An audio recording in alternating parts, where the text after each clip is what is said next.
Hi everybody, thanks for joining me. In this video, we're going to go over an introduction to equity theory. Now, equity theory has two key components that we need to make sure we understand before we get into the theory itself. The first component is the outcomes experienced by our employees. And these outcomes may be things such as pay, benefits, and rewards provided to an employee for doing their job. The second key component to equity theory is inputs. All right, and inputs are essentially what we put into our job. And this can be in terms of hours worked, work quality, productivity, and things of that nature. Okay, now when we think about equity theory, we think about the relationship of outcomes to inputs. Okay, and we start with the employee who's making that comparison. And often that employee is ourselves. And the employee is making the comparison of their relationship of outcomes to inputs as it compares to the relationship of outcomes to inputs for someone else who we refer to as a reference point. And if the relationships are similar for both individuals, then we have what we call equity. Now, there are two different types of equity that we're going to look at here. And the first one is when the employee who's the reference point works at the same company that we do.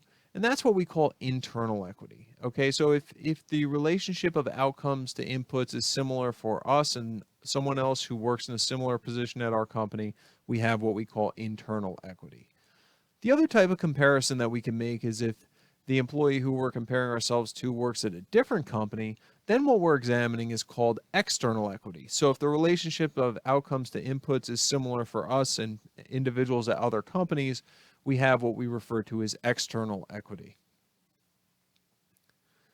Now let's take a look at a situation here, and we're going to say we have two different reference points. One reference point is someone who works at our company, and the other reference point is someone who works at the competition.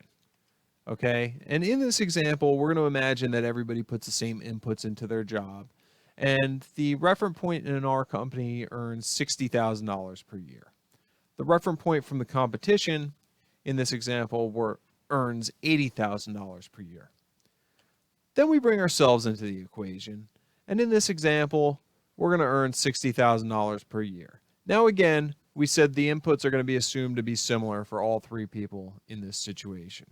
Now, in this situation, because the inputs are similar and the employee who's doing the comparison earns $60,000 and the employee within the same company also earns $60,000, we have what we would call internal equity. Now, in this same comparison, however, the employee who's doing the comparison makes $60,000 per year, but the employee from the competition earns $80,000 per year, putting in similar inputs. Because of that, we don't have external equity. External equity is not present in this situation. Now, we're going to change up the numbers here a little bit.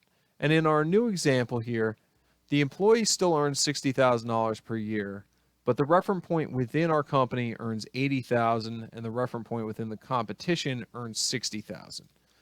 With these new revised numbers here, we have what we call external equity. But now we fail to have internal equity because, again, the employee doing the comparisons is earning a similar amount to the external employee, but is earning significantly less than the internal employee. Okay. Now, related to internal equity, we also have something called organizational equity. Now, in this case, you could see organizational equity is overlapping with internal equity a little bit, but it's not completely within that circle. And that's because the two are related, but they're not exactly the same construct. So as we look at organizational equity, we go back to looking at the employee's relationship of outcomes to inputs. And in this case, they're comparing that relationship to the relationship of overall outcomes to overall inputs for the company. And essentially what they're looking at when we look at inputs, think about inputs in terms of value. They're looking at how much of the company's value are they creating? And then outcomes we'll look at in terms of benefits, so maybe profitability for the company. And they're looking at how much of the company's profitability are they retaining? So if an employee views themselves as creating 50% of the company's value, but only receiving 20% of the company's benefit, they would view that point as one where organizational equity was not present. However, if the employee viewed themselves as creating 20% of the company's value, while also receiving 20% of the company's profits, that would be a situation where they would view organizational equity as being present. So back to our basic premise of equity that we began with here. Again, we've got an employee, a reference point, and we're comparing ratios of outcomes to inputs for each of these individuals. And if those ratios are relatively equal, we have what we call equity. But the reality is that in industry, these relationships are not always equal. And sometimes the employee who's doing the comparisons actually earning more has a higher relationship of outcomes to inputs than their reference point. And that's a situation where we call being over rewarded. Okay, so when an employee is over rewarded, an example of that might be where we have similar inputs to the reference point, but the employee who's doing the comparisons is earning $80,000 per year and the referent is earning $60,000 per year. Generally speaking, the employee doing the comparisons at that point would see no need to change. Now, sometimes we do make some minor adjustments because we are uncomfortable with feeling like we're over rewarded, but often these adjustments are more in the psychological realm than in the behavioral realm. And one way that we may make adjustments when we're over rewarded is to change our perceptions. So in this example, the employees that sees themselves as the most productive member of their team. And because they now perceive themselves as the most productive member of their team, they can justify this inequity of being over rewarded.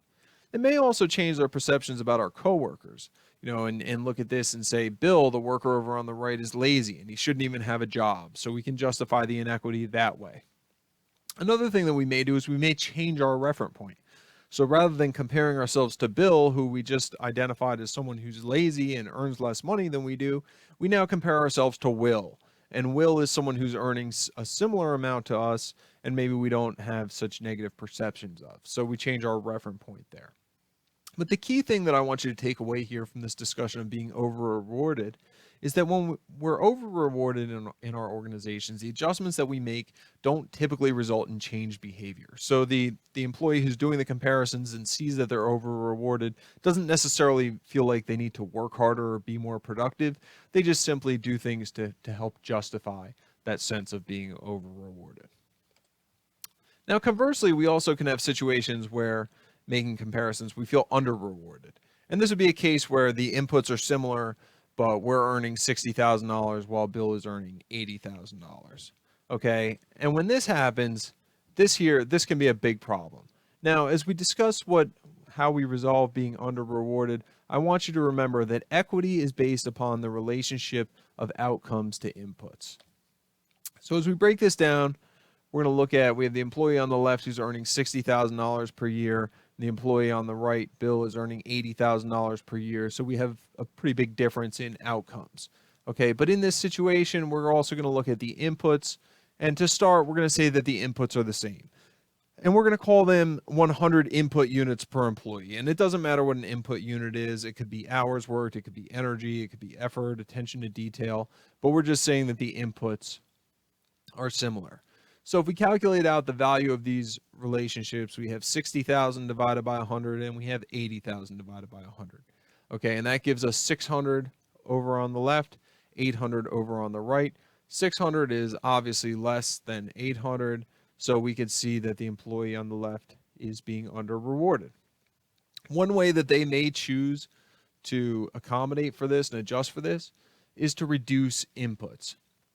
And what reducing inputs could look like is it could look like a situation where we have the same outcomes, obviously, but now instead of putting in 100 input units, the employee over here on the left is putting in 75 input units because that makes this value equal to the ratio for the employee on the right.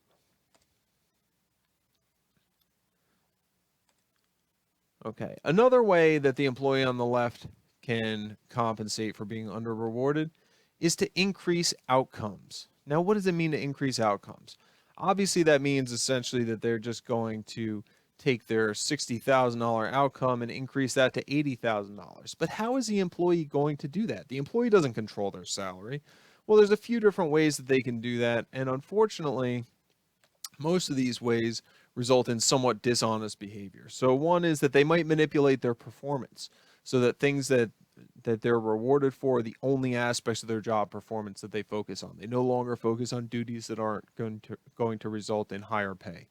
Maybe the employee engages in fraud to earn larger bonuses, or they engage in theft to increase their compensation that way. But all the ways that employees can compensate for being under rewarded by increasing outcomes tend to have a negative impact on the organization. Okay. Now, finally, the employee can resign. And often when the employee resigns, they'll end up going to the competition. And that can be problematic for the organization as well. So in summary, when we look at inequities within the organization, when our employees are under rewarded, the three basic ways that they're going to resolve that are going to be decreased production, unethical behavior, and employee turnover. And these are three different results that we don't want to see within our organizations, and that's why perceptions of equity matter. Thank you for joining me. Hope you enjoyed this and learned something, and we'll talk to you soon.